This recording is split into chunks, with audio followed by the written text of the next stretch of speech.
فیض صاحب یہ ارشاد فرمائیے کہ قرآن و سنت میں جو ایوولوشن آف لائف ہے اس پہ ذرا روشنی ڈالیے کہ پیورلی اگر ہم اپنے اسکرپچرز کو دیکھیں تو اس میں کس طرح سے؟ بسم اللہ الرحمن الرحیم. دیکھیے جو زندگی کا ارتقاء ہے سر وہ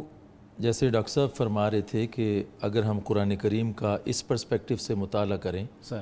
تو پورے قرآن کے اندر ہمیں کاسمولوجی بھی نظر آتی ہے, ہاں ہمیں ایسٹرو فزکس بھی نظر آتی ہے.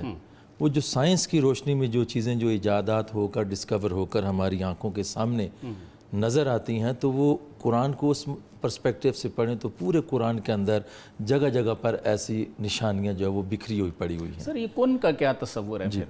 جو فَإِذَا أَرَادَ اللَّهُ شَيْئًا أَن يَقُولَ لَهُ كُن فَيَكُونُ. جی ہاں دیکھیے یہ جو کریشن آف یونیورس کی جب ہم بات کرتے ہیں سر تو یہ یونیورس جو اس وقت ہمارے سامنے ہے جی جس میں زمین بھی ہے, آسمان بھی ہیں اور اس کے علاوہ گیلیکسیز ہیں, اس کے اندر کے پھر جو ہے وہ سسٹمز ہیں ٹریلینز کی تعداد کے اندر. صحیح. یہ جو ہے جو فرسٹ جو مائنیوٹ کازمک ایگ کی جو ایکسپلوژن کے بعد یہ کائنات جو وجود میں آئی ہے جی تو یہ تو وہ کائنات ہے جس کو ڈاکٹر صاحب نے بھی فرمایا کہ ہمیں جو ہے وہ نظر آتا ہے کہ فاطر السماوات والارض کہ اللہ کی ذات ہے جو اس کی کریٹر ہے, جو from the state of non existence اللہ تعالیٰ نے ان کو وجود دے دیا, نتھنگنیس سے سم تھنگ بنا دیا. بالکل ٹھیک. یہ تو چیز ہے لیکن سائنس جو ہے وہ یہاں تک جاتی ہے کہ بگ بینگ تک چلی جاتی ہے کہ آلموسٹ جو ہے وہ آج سے کچھ نہیں تو 13 سے 15 ارب سال پہلے کہ یہ ایسٹیمیٹ سائنس لگاتی ہے کہ یہ بگ بینگ ہوا تھا. صحیح. تو اس سے پیچھے کیا تھا؟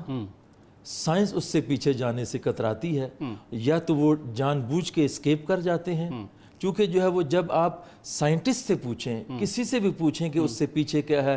Cause the biggest cause of the causes جو ہے وہ کیا ہے, تو وہ سم ٹائمز اس کا جو ہے وہ یا نیچر یا وہ نیچر کہہ دیں گے یا کچھ بھی اس کا آنسر کر دیں گے. لیکن جب ہم ایک قرآن کی نظر سے جب ہم دیکھتے ہیں, ایک مسلمان جب اس کا جواب دیتا ہے تو وہ اس کے پیچھے اللہ رب العزت نے قرآن کریم کے اندر 2 الفاظ ارشاد فرمایا, الا له الخلق والامر. صحیح. خلق بھی تخلیق بھی اسی کی ہے اور امر بھی اسی کا ہے, کمانڈ بھی اسی کا ہے. تو یہ جو ہے اذا اراد ان یقول له کن فیکون, تو وہ جو کن ہے, کن سے پہلے کا جو ڈیوائن پلان ہے وہ اپنے علم کے ساتھ ایگزسٹ کرتا ہے. سبحان اللہ. اور جو تخلیق ہے, جو چیز فزیکل فارم کے اندر آپ کو نظر آتی چلی جاتی ہے وہ والخلق کی شکل میں آپ کی آنکھوں کے سامنے اس کا وجود نظر آتا ہے. لیکن اس سے پہلے کا جو چیزیں ہیں وہ اللہ کی ہستی اس ذات اقدس کو معلوم ہے کس وقت میں کیا چیز کیا تخلیق فرمانی تھی. اس کا امر کن کا مالک اور علم جو ہے وہ صرف اور صرف ذات الہی کے پاس موجود ہے. بالکل صحیح ہے. تو پروفیسر صاحب یہ جو آج کی ہماری نئی جنریشن ہے تو وہ اس سے کافی متاثر نظر آتی ہے, تو کیا وہ اسلامک جو کانسیپٹس ہیں ان سے پیچھے ہٹتی نظر آتی ہے آپ کو؟ بالکل میرا خیال ہے کہ یہ جو کن فیکون والا فلسفہ ہے, جی اس کی وجہ ایک یہ بھی ہے پروفیسر صاحب کہ اس وقت جو ہمارے تعلیمی اداروں میں جو نظام تعلیم جو رائج ہے اس میں اگر آپ دیکھیں کوئی سا بھی سبجیکٹس اٹھا کے دیکھ لیں, ہم نے از اول تا آخر موسٹ پروبیبلی ویسٹرن رائٹرز کو, فلاسفرز کو, ان کی تھیریز کو ہم پڑھاتے ہیں. صحیح. ہمارا بچہ BS 4 ایئرز کا جو بھی پروگرام کرتا ہے تو اس سے ریلیونٹ وہ ساری کی ساری فلاسفی وہ وہاں سے آتی ہے. اور کوئی اتنی 10% بھی مارجن اسلامک سائنسز کا یا ایٹ لیسٹ اس کے اندر کچھ اس طرح کو ہے جہاں پہ ان کو ایک کمپیریٹیو سٹڈی دے کر جو ہے وہ اسلام کا پرسپیکٹیو کیا ہے اس کو بھی اس سے آگاہ کیا جائے. جب یہ نہیں ہوتا تو نیچرلی ایک ذہن کے اندر اٹھنے والے وہ سوالات جو تھیریز, ویسٹ کی تھیریز اور فلاسفیز جب اس کو ریز کرتی ہیں اور وہ بچوں کو کلاس میں پڑھائی جاتی ہیں اور اس کے اوپر ان کا کنوکشن اور یقین جو وہ پختہ کرایا جاتا ہے, اور جب وہ بحیثیت مسلمان جس براٹ اپ کے ساتھ وہ جاتے ہیں ادارے کے اندر, ان کو تو یہ سکھایا گیا تھا کہ الحمدللہ رب العالمین, مگر جب اس سٹیج پہ پہنچتے ہیں تو ان حقائق کی سائنٹیفک تعبیر اور تشریح الا له الخلق والامر ہو, کریشن آف دی یونیورس ہو, ایمبریولوجی ہو, کاسمولوجی ہو, اور باقی 100,000 آف سائنسز جو اس وقت سائنس جن کو ڈسکور کر چکی ہے وہ سب کے سب حقائق ڈاکٹر صاحب نے جیسے فرمایا بالکل بجا ہے کہ قرآن تو ایک بہت بڑا ایسا لامتناہی سمندر ہے جس کی نہ ڈیپتھ کو ناپا جا سکتا ہے نہ اس کی وڈتھ کو. اس کے مقابلے میں سائنس کا جو ہے وہ ایک حصہ جو ہے وہ اتنا سا نظر آتا ہے, مگر اس پارٹ آف ریالٹی ریالٹی کو ہول آف ریالٹی جب بنا کے پیش کیا جاتا ہے تو پھر لامحالہ طور پر ہمارا وہ نوجوان اس اللہ رب العزت کی ذات اقدس کے ساتھ اس کو کوریلیٹ کر کے جب پڑھایا جائے گا، یقیناً اس کا ایمان اس سائنس کے نتیجے میں پڑھے جانے والے اسلام کی نظر سے جو وہ مزید اللہ کی ذات پر پختہ ہوگا، مطلب ہماری قرآن و جو سنت نئی پر پختہ جنریشن ہوگا۔ ہے وہ جدید تعلیم تو ضرور لیں، جی ہاں۔ لیکن اس کے ساتھ ساتھ ہمارا یونیورسٹی لیول پہ کالجز پہ جہاں پہ بچے ظاہر تعلیم حاصل کر رہے ہیں تو وہاں پہ جو ہمارا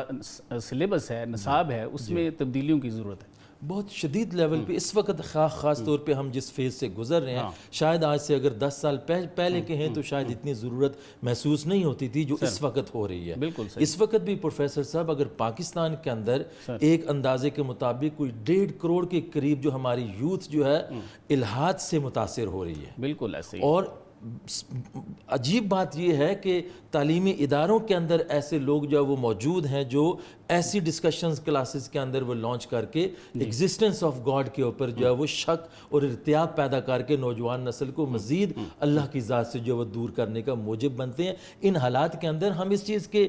قطعاً مخالف نہیں ہیں۔ یقیناً اس دور کے اندر جہاں پہ آپ کے پاس مٹیریل پروگرس نہیں ہے، آپ کبھی دنیا کو کمپیٹ نہیں کر سکتے۔ جہاں آپ جس سپیڈ سے آپ جو ماڈرن سائنسز کے اندر تعلیم حاصل کرتے چلے جا رہے ہیں، لیکن ایٹ دی سیم ٹائم ہمیں اس چیز کو ایویلویٹ کرنا ہوگا، آیا کہ ہماری جدید تعلیم ہمیں اپنی ویلیوز سے، اپنی اقدار سے، ہماری جو فاؤنڈیشنز ہیں، دور تو نہیں لے کے جا ہماری جو آئیڈینٹی ہے، کہیں ایسا تو نہیں ہے کہ آہستہ آہستہ ہمیں اس راہ کی طرف لے کے جا رہی ہے جو انالیسز یہ بتا رہی ہے کہ اس وقت جو ہے وہ بچوں کے ذہن کے اندر جو سکیپٹیسزم ہے، ڈاؤٹس ہیں اپنے ان عقائد کے بارے میں، آخرت کے بارے میں، حیات بعد الموت کے بارے میں، وہ ان سائنسز کے ساتھ ساتھ جب ان کو ایڈریس نہیں کیا جاتا تو وہ بڑھتے چلے جاتے ہیں، اور لامحالہ جب ان کو ان اٹینڈڈ چھوڑ دیا جائے گا تو وہ پھر نتیجہ جو ہے ڈیزاسٹر کا ہوگا۔ ان حالات کے اندر آخری بات یہ عرض کرنا چاہوں کہ ان حالات کے اندر ہمیں جو ہے وہ ہمارے علماء کو، ہمارے وہ ذمہ داران جو اس وقت دین کا کام معاشرے کے اندر کر رہے ہیں،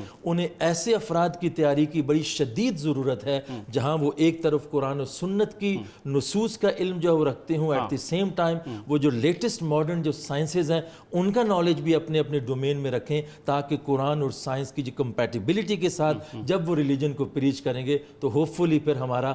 بچھڑا ہوا نوجوان پھر سے اللہ اور اس کے رسول کے راہ کی طرف گامزن ہوگا۔